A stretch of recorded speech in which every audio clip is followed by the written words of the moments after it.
So when considering spiritual development, is ascension really a worthwhile goal and motivation?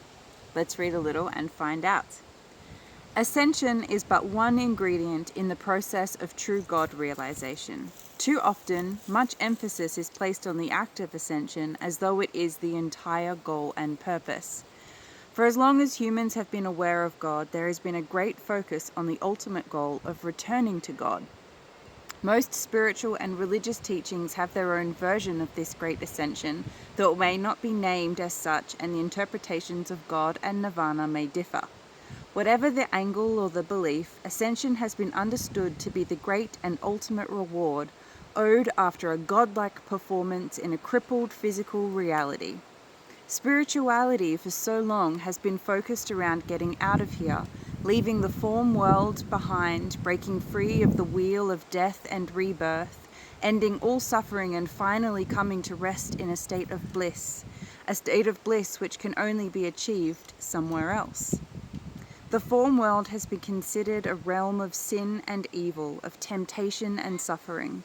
The form world has been a place to get away from, and your continuance in existing here has been considered a form of punishment or a great trial. Endure the suffering which God wields as a great measuring stick, testing your loyalty and your love, and once you are deemed worthy, God will call you home, rescuing you from this dark and pain-filled place where no great spirit should have to dwell.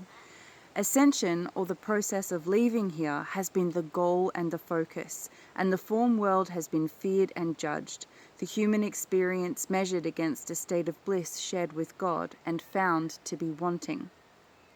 This perception is sad and does not extend any gratitude or service to Gaia or to humanity.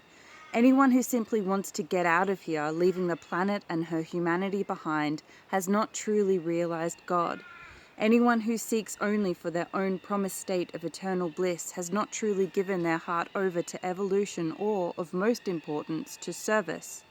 Such an individual is demonstrating a deep selfishness and a deep lack of understanding and compassion for humanity and our natural world. Such an individual is in judgment of physicality, believing it to be impure and beneath them. There is a real sense of superiority in this. It is very black and white, very rigid, very give and take. It is not service-oriented or love-motivated. It is not true Christianity, and it is certainly not true spirituality.